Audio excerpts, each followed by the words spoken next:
இது மகிமை நேரம். ஆண்டவராகிய இயேசு கிறிஸ்துவின் ஈடு இணையற்ற நாமத்தில் மகிமை டிவி நேயர்களை அன்புடன் வாழ்த்தி வரவேற்கிறேன்.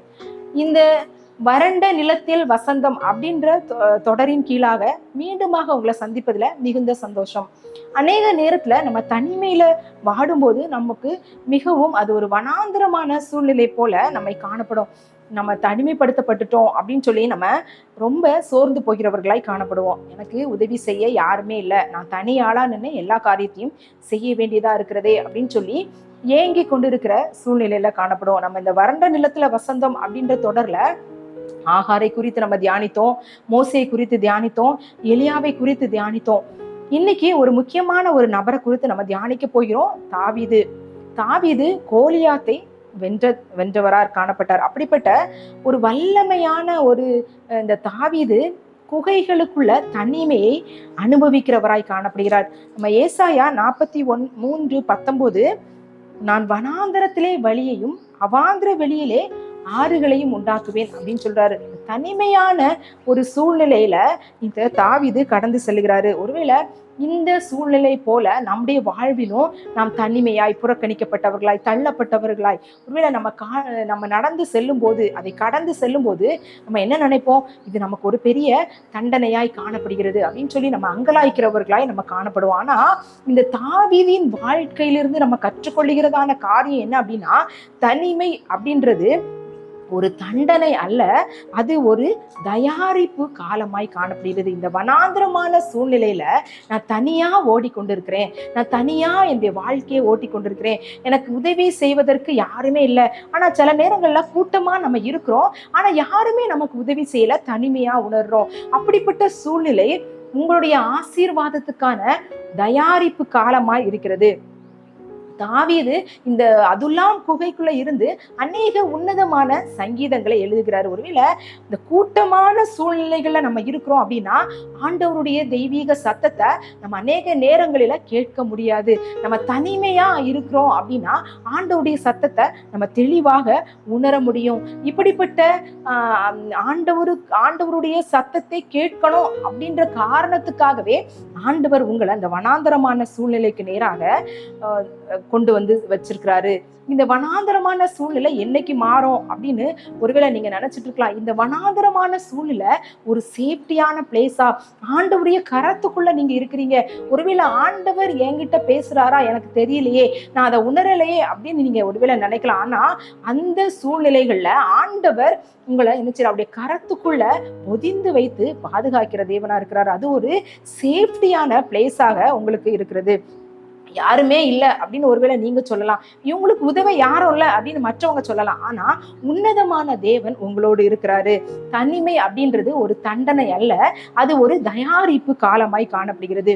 இந்த சங்கீதக்காரனாகிய தாவீது தன்னுடைய 23ஆம் சங்கீதத்துல எழுதுறாரு, சத்துருக்களுக்கு முன்பதாக எனக்கு ஒரு பந்தியை ஆயத்தப்படுத்துறார். அவர் இருந்தது குகையில, அந்த குகையில அவருக்கு எப்படி பந்தி கிடைக்கும்? ஆனா ஆண்டவர் அவருடைய காரியத்தை வாய்க்க பண்ணுகிற தேவனா இருந்தார். சத்துருக்களுக்கு முன்பதாக பந்தியை ஆயத்த பண்ணுகிற தேவன். ஒருவேளை வசதியான சூழ்நிலைகள்ல, வசதியான நேரங்களில, நமக்கு எல்லா காரியங்களும் சாதகமான சூழ்நிலைகள்ல நம்ம ஆண்டவரை தேடுவதை விடையும் நம்ம தனிமையான சூழ்நிலையில ஆண்டவரை தேடணும் அப்படின்னா அதுல நம்மளுக்கு கிடைக்கிற ஆசீர்வாதமும் சமாதானமும் மிக பெரியதாய் காணப்படும். ஒருவேளை நம்மளை சுற்றில இருக்கிறவங்க எல்லாரும் சொல்லலாம், இவங்க அவ்வளவுதான், முடிஞ்சு போச்சு, இவங்களுக்கு யாருமே இல்லை, உங்களுக்கு உதவி பண்றதுக்கு இந்த இடத்துல யாருமே இல்லை, இவங்களை நம்ம என்ன வேணாலும் பண்ணிக்கலாம் அப்படின்னு ஒருவேளை ஒரு கூட்ட ஜனங்கள் உங்களுக்கு எதிராக சதிகளை செய்யலாம். ஒருவேளை இந்த சவுல் இந்த தாவீதுக்கு எதிராக செய்யும் போது நிறைய பேர் சவுல் கூட இருந்தாங்க. அப்படி ஒருவேளை யாராவது நமக்கு எதிராக இருக்கும்போது நிறைய பேர் அவங்களோட கூட இருந்திருக்கலாம். நான் தனியா இருக்கிறேன் அப்படின்னு ஒருவேளை நீங்க புலம்பிக் கொண்டிருக்கீங்களா? உங்களை புகழின் உச்சிக்கு ஆண்டவர் கொண்டு செல்ல போகிறார். ஏன் அப்படின்னா இந்த தாவீது தனிமையா இருக்கும்போது தான் தலைவனாக மாற்றப்படுறான். அந்த குகையில இருக்கும்போது அவனோடு 400 பேர் வந்து சேர்றாங்க. அவங்க எல்லாருமே ஒதுக்கப்பட்டவர்கள் தான். நம்ம தனிமையான சூழ்நிலையில நம்ம படுகிற பாடுகள், கஷ்டங்கள் மற்றவர்களுக்கு அது ஆசீர்வாதமானதாக மாறும். நம்மை போல கஷ்டப்படுறவங்க, நம்மை போல வேதனைப்படுகிறவங்களை பார்க்கும்போது நமக்கு உண்மையிலே அந்த கஷ்டத்தை, அவர்கள் படுற கஷ்டத்தை நம்ம உணர்ந்து அவர்களுக்கு நம்ம ஒரு ஆசீர்வாதமானவர்களாக மாறுவோம். அந்த காரணத்தாக கூட ஒருவேளை ஆண்டவர் உங்களுக்கு இந்த தனிமையான வனாந்திரமான சூழ்நிலையை உங்களுக்கு அனுமதிச்சிருக்கலாம். இந்த நாள்ல நீங்க தனிமையில இருந்து நான் அழுது கொண்டு இருக்கிறேன், இந்த பாதை எனக்கு வழியே இல்லை அப்படின்னு சொல்லி ஒருவேளை நீங்க அங்கலாய்த்து கொண்டிருக்கிறான். இந்த வனாந்திர பாதை உங்களுக்கு அநேக ஆயிரக்கணக்கான மக்களை ஆசீர்வாதமானதாய் மாற்றுகிறதற்கு ஏதுவாய் உங்களை அவர் மாற்றி கொண்டிருக்கிறார். அது ஒரு தயாரிப்புக்கான காலமாய் காணப்படுகிறது. இந்த தாவீது அப்படிதான் ஒரு காலம் முடிந்ததுக்கு பின்பதாக அவன் அந்த அரசனாக உயர்த்தப்பட்டான். எல்லா ஜனங்களையும் அவன் ஆளுகிறவனாக காணப்பட்டான். இந்த ஆப்பிரிக்காவின் காடுகள்ல டேவிட் லிவிங்ஸ்டன் அப்படின்ற ஒரு மிஷினரி ஊழியம் செய்தாரு. அநேக நேரங்கள்ல அவர் தனிமையில தான் இருந்தார். யாருமே அவருக்கு சப்போர்ட் பண்ணல. நிறைய நாள் அவருக்கு அந்த ஊழியத்தின் நிமித்தமாக எந்த ஆத்துமாவும் கிடைக்கல. அவர் தனிமையாவே இருந்தார். ஆனா அவர் இப்படி தன்னுடைய டைரியில எழுதி வச்சிருந்தார், ஆண்டவரே நீர் என்னோடு இருப்பதுனால நான் தனியா இல்லை. அவர் இருந்த இடம் தனிமையான இடம். அவர் இருந்த இடம் ஆப்பிரிக்க காட்டுல தனியா இருந்தார். ஆனா அவர் என்ன எழுதி வைத்திருந்தாரு, நீர் என்னோடு இருப்பதுனால நான் தனியா இல்லை. இதே மாதிரிதான் இந்த தாவீதும், நீங்க என் கூட இருக்கீங்க அப்படின்னு சொல்லி அவர் நிறைய சங்கீதங்களை ஆண்டவரோடு உள்ள பிரசன்னத்தை உணர்ந்தவனாக காணப்பட்டார். நம்முடைய வாழ்க்கையிலும் தனிமையான வனாந்தரம் தான் நம்முடைய வாழ்க்கையின் தயாரிப்பு காலம், ஆசீர்வாதத்துக்கான தயாரிப்பு காலம், இன்னும் அதிகமான உயர்வுக்கான தயாரிப்பு காலமாய் காணப்படுகிறது. இந்த டேவிட் லிவிங்ஸ்டனுடைய உடல் லண்டனுக்கு கொண்டு செல்லப்பட்டது. ஆனா அந்த ஆப்பிரிக்க மக்கள் பிற்காலத்துல நிறைய பேர் ஆண்டவரை ஏற்றுக்கொண்டதுனால அவங்க சொன்னாங்களாம், இவருடைய இருதயம் ஆப்பிரிக்கா மக்களை நேசிக்கிறதுனால இந்த இருதயத்தை மட்டும் எங்களுக்கு தந்துருங்க அப்படின்னு சொல்லி அந்த இருதயத்தை ஆப்பிரிக்க மண்ணில புதைச்சாங்களாம்.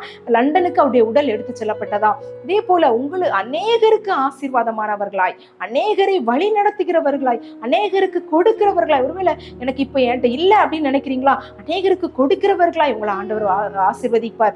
இந்த தனிமையின் பாதையில நீங்க ஆண்டவரோடு செலவிடுகிற நேரங்கள் உங்களை தயாரிப்புக்காய், உங்களை ஆசீர்வாதத்துக்கான உன்னதமான தயாரிப்பு காலமாய் காணப்படுகிறது. தனிமையின் பாரத்துல ஒருவேளை என்ன தேற்ற யாருமே இல்லை அப்படின்னு அங்கலாய்க்கிறீங்களா, ஆண்டவரை நோக்கி நம்ம ஜெபிக்கலாம். ஆண்டவரே தனிமையின் பாதையில நீங்க என் கூட இருங்க. இந்த டேவிட் லிவிங்ஸ்டனோடு நீங்க இருந்திருக்கீங்க, இந்த தாவீதோடு இருந்திருக்கீங்க, என் கூட இருங்க அப்படின்னு சொல்லி நம்ம இந்த நாள்ல ஆண்டவரிடத்துல கேட்கலாம். இந்த தனிமையான இந்த வனாந்தரமான ஒதுக்கப்பட்ட இந்த சூழ்நிலை மிக சீக்கிரத்துல ஆசீர்வாதமான சூழ்நிலையாக மாறப்போகிறது. அதற்குள்ள தயாரிப்பு காலமாக தான் இந்த வனாந்தரத்தை உங்களுக்கு ஆண்டவர் அனுமதிச்சிருக்கிறாரு. இந்த வனாந்தரத்துல நீங்க செய்ய வேண்டிய ஒரே ஒரு காரியம், ஆண்டவரை துதித்து மகிமைப்படுத்தி ஆண்டவரோடு உள்ள ஐக்கியத்தை உறுதிப்படுத்தணும். இந்த தாவீதை போல, அப்பதான் இந்த தாவீது உயர்த்தப்பட்டது போல நம்முடைய வாழ்விலும் நம்முடைய சந்ததியின் வாழ்விலும் உயர்வான காரியங்கள் நடக்கும். இந்த காரியங்களுக்காக நம்ம ஜெபிக்கலாம். எங்களை அதிகமாய் நேசிக்கிற எங்கள் அன்பின் கர்த்தாவே, இந்த நாளுக்காக உமக்கு நன்றி செலுத்துறோம். இந்த நாள்ல தாவீதை குறித்து நாங்கள் தியானித்தோம். ஆண்டவரே தனிமையில நீங்க சந்திக்கிற தேவனா இருந்தீங்க அப்படின்னு சொல்லி நாங்க பார்க்கிறோம்.